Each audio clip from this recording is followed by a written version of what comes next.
Okay, last talk for today is Professor Gabriel Wollner, who is Professor of Practical Philosophy at the University of Bremen and works at the intersection of political philosophy, social philosophy, and ethics. He is interested in what we call analytical Marxism and goes also back to critical theory tradition and is writing a book on socialist action. He is appropriately enough ending the day with a talk entitled Revolutionary Redemption and the Socialist Afterlife. So, thank you. Thank you, Lea. Thanks, everyone. We have talked about socialist values. We've talked about socialist institutions, socialist policy at the intersection between liberal egalitarianism and a socialist perspective. My talk is about something we haven't talked about so far, namely about socialist emancipation, socialist transformation, class struggle. And I think there is a perspective on class struggle from the socialist tradition that contemporary socialists and liberal egalitarians should take more seriously. This is about revolutionary redemption and the socialist afterlife. This is part of an overall conception of Marxism and socialism that I like. It's not that conception of Marxism and socialism. It's Marx plus Elizabeth Anscombe. Lea mentioned the project is called Socialist Action. So I think Marxism and socialism has something to do with acting properly. So here's in a nutshell the overall project. I think one should combine analytical Marxism with philosophy of action, in particular Elizabeth Anscombe's philosophy of action, and that helps you rescue or recast certain insights from non-orthodox Marxism in maybe more convincing ways than it has historically happened, and it also gives you a particular institutional vision of libertarian socialism. I think underlying this is a neglected perspective on socialism. The point and purpose of socialism is to enable a particular kind of free and rational joint action, acting with others in a way such that what we are doing together is my free and rational action, not only mine, but ours. I call this ideal the ideal of socialist action. I think this ideal of socialist action supports Marxist theory of action as objectification with others. I think there's the plausible reconstruction of the alienation and reification critique of capitalism in there. I think you get the commune and the council as the institutional realizations of socialism. But I think there's also a take on socialist emancipation in it, about which I want to talk today, namely revolutionary redemption and the socialist afterlife. So the claim for today is that we can rely on this idea of socialist action. I'll say a little bit more about it in a minute, to defend Walter Benjamin's view about socialist emancipatory politics, the view that Benjamin develops on the concept of history from 1940, where Benjamin suggests that through our struggles today, we redeem the revolutionaries of the past. This is the idea of revolutionary redemption. And on my reconstruction of that idea of revolutionary redemption, it matters that our afterlife is in fact a socialist afterlife. But let me say a couple of things about this ideal of socialist action, which I think is at the heart of the socialist project, but also at the heart of an attractive reconstruction of the Marxist project. The bottom idea is it matters to act. It matters to perform first personal actions. When I perform a first personal action, I know what I'm doing without observing myself. I deliberate about what to do. I occupy the first personal point of view, asking the question, what's to be done? I think performing first personal actions is of moral significance. Put very abstractly, it allows me to relate to features of the world as reflecting my engagement with reason. I think there's an idea of freedom in there, there's an idea of rationality in there, performing principled actions. I think performing these actions gives me self-knowledge. I know myself as an agent. I arrive at a practical identity, at a description of myself under which I can value myself. There are certain deliberative norms associated with this. I should treat factors as beyond my control, which are only those which are really beyond my control. And I think they're deficient actions, right? Failures of actions when I predict my own future action instead of deciding what to do in light of the reasons I have. I fail as an agent. Now, I think it matters that we perform such actions, first personal actions, also when acting with others.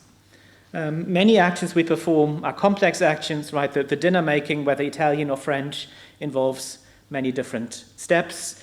Joint actions occur when these different steps are performed by different individuals. Somebody is boiling the pasta, somebody else is making the salad. A socialist action is an action where a joint action, where individuals perform different parts. A socialist action is an action where a joint action is at the same time my individual first personal action. I'm doing what we are doing. I can relate to our action as my free and rational action.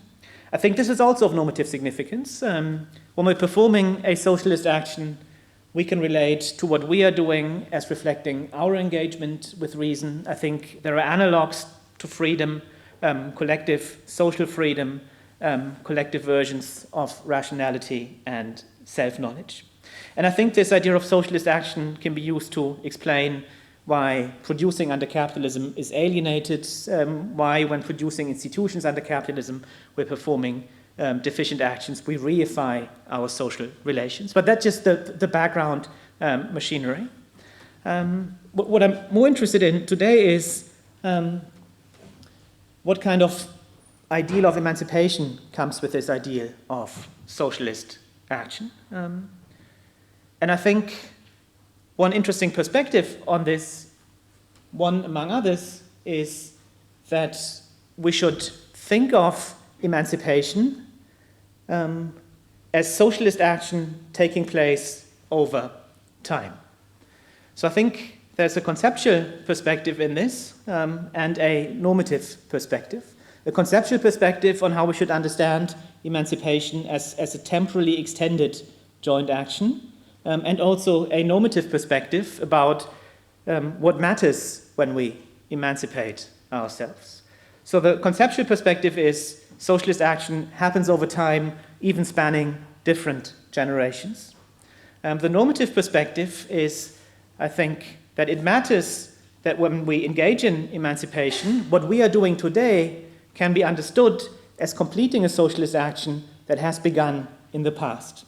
And I think this is how you should think of this idea of revolutionary redemption. We're completing a socialist action that has begun in the past. We're bringing a process of emancipation to its end. And it also matters that we can view ourselves and what we're doing today such that what we are doing can be completed by those coming after us, completing our socialist action. It matters for what we are doing today that what we begin or continue can be continued further by those who come after us. And this is how the socialist afterlife enters the picture. Here's the structure of my argument. I want to talk about Walter Benjamin a little bit. I want to take this influential idea from Western Marxism, and I find it attractive but also puzzling. I want to explain why. And then I want to draw on a different thinker from the tradition of liberal egalitarianism, that is Samuel Scheffler, who argues about the significance of a collective afterlife. I think he gets the story half right. I want to offer a modification of Scheffler against the background of socialist action, and then put the two together and say, once we have the modified version of Scheffler, Benjamin suddenly now makes much more sense, and we get a convincing version of this idea of revolutionary redemption. That's what I want to do. So here's Walter Benjamin on the concept of history in 1940. So Benjamin introduces this idea of revolutionary redemption. The central claim that Benjamin makes is that the revolutionaries of the present may redeem those whose struggles have failed in the past. So he thinks of class struggle, of socialist emancipation, as a redemptive and rescuing intervention into the past. I think this gives rise to a problem almost immediately, a philosophical problem almost immediately, which is why I say I find his position puzzling, namely the question of how can what we are doing today have an effect on the past? I mean, the past is gone.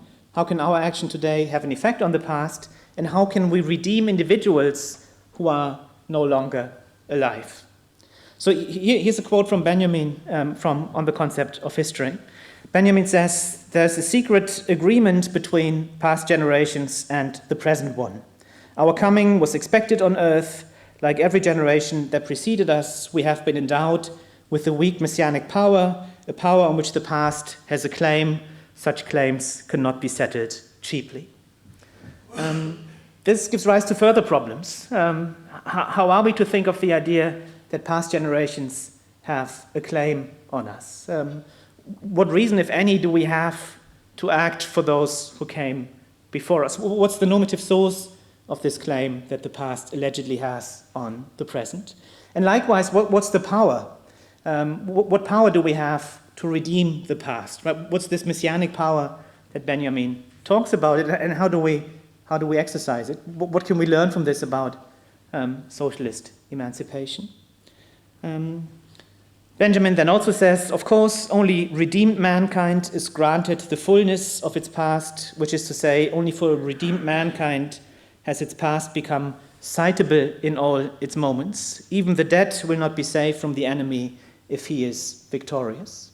So there seems to be the idea of mutual redemption. So but by doing something for the past, by redeeming the past, we are also redeeming ourselves.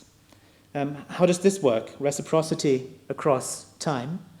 Benjamin speaks of the past becoming citable in all its moments. We get full access to the past.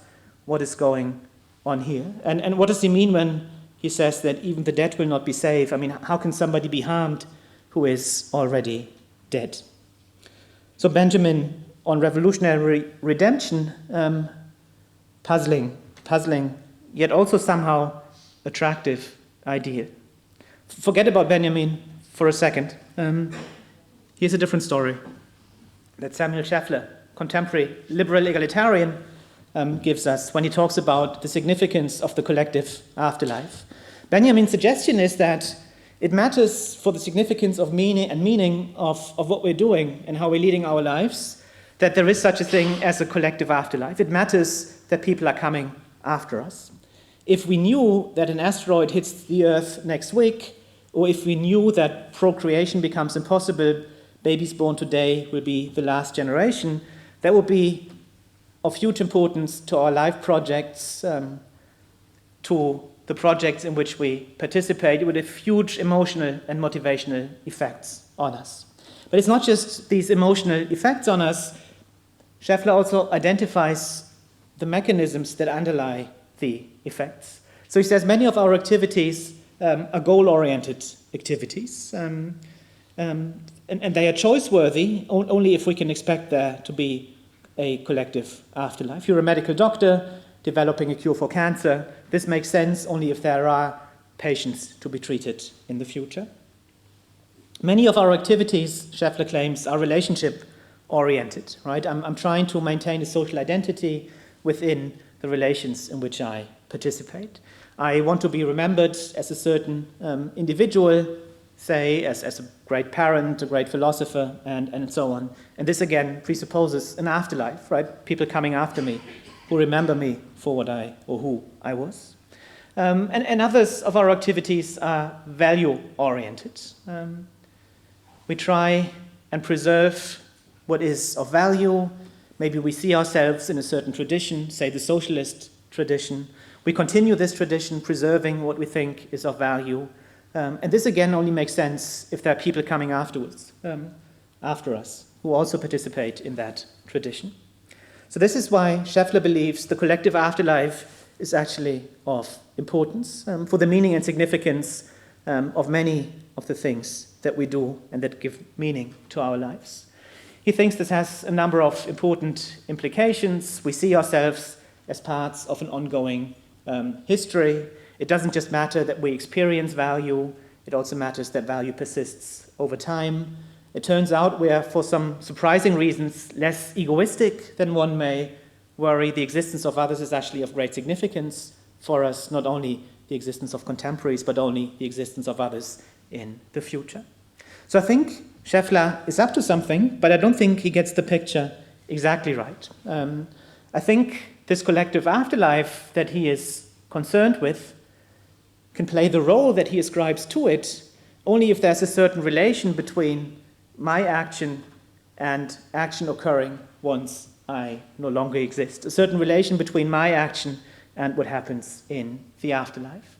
It's part of this idea that I value what I do. My action is significant, and I value not only that I do something, but I value also that others continue what I begin. So this is the intertemporal version of the idea of socialist action, first personal action with others, but others who come afterwards that I talked about in the beginning.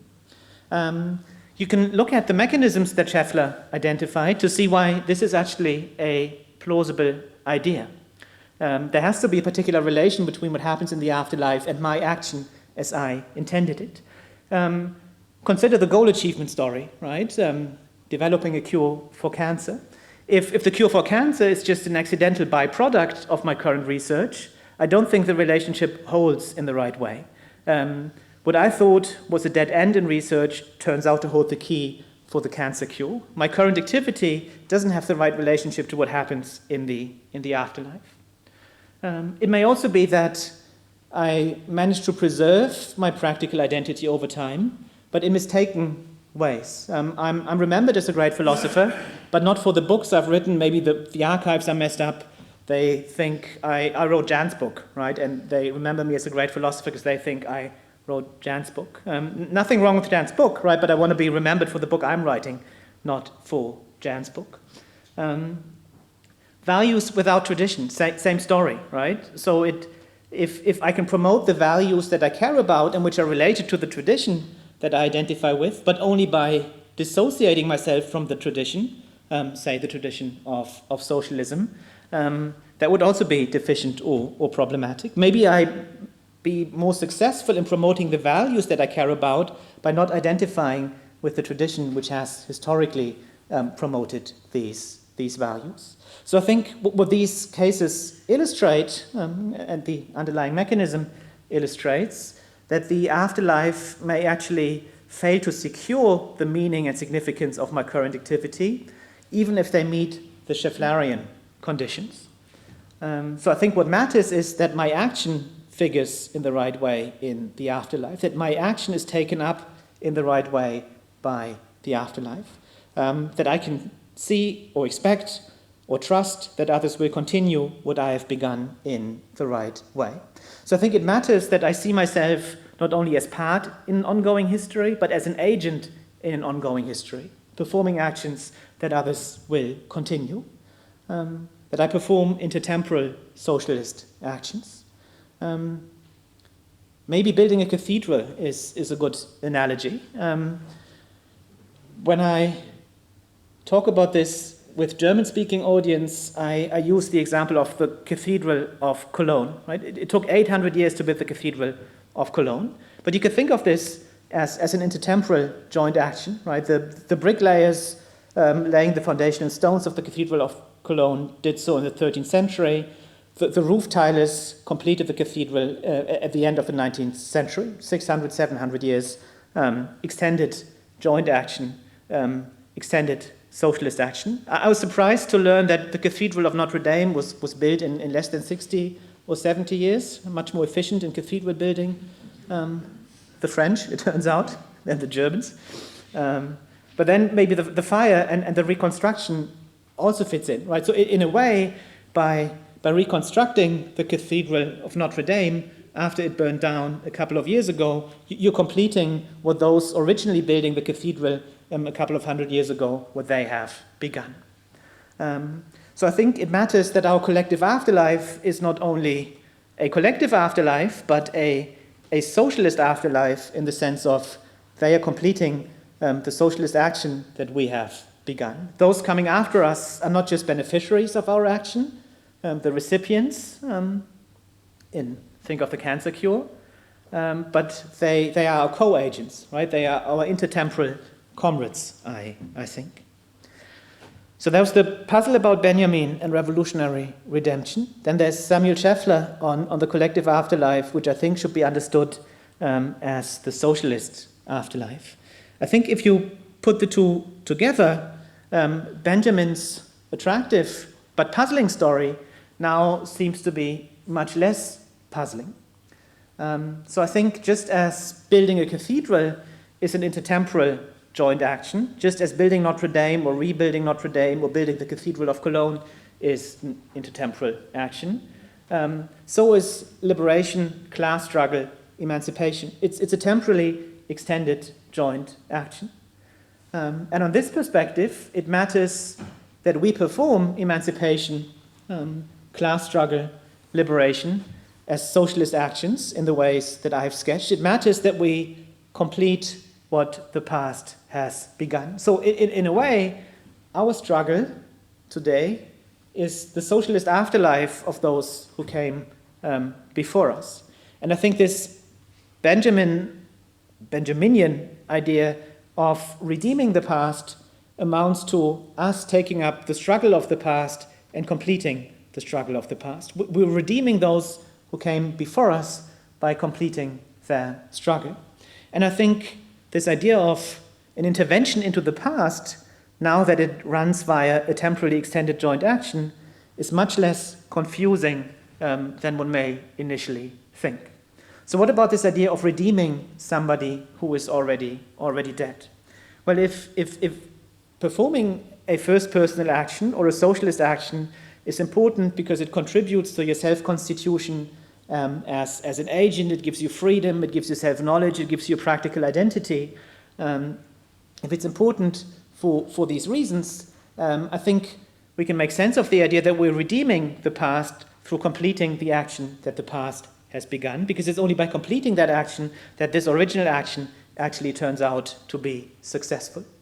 And this is also where the claims of the past, I believe, come from. This is where they have their normative source. The reasons that we have to help others to achieve self-knowledge, to act rationally, and so on, are the reasons that we have to continue to complete the struggles of the past. These are these mysterious claims that Benjamin is talking about.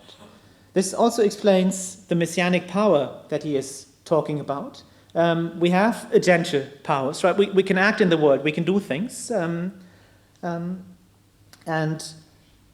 using these powers, we can make it the case, or fail to make it the case, that those who acted in the past succeeded in their project. So this is the power that the present has over the past.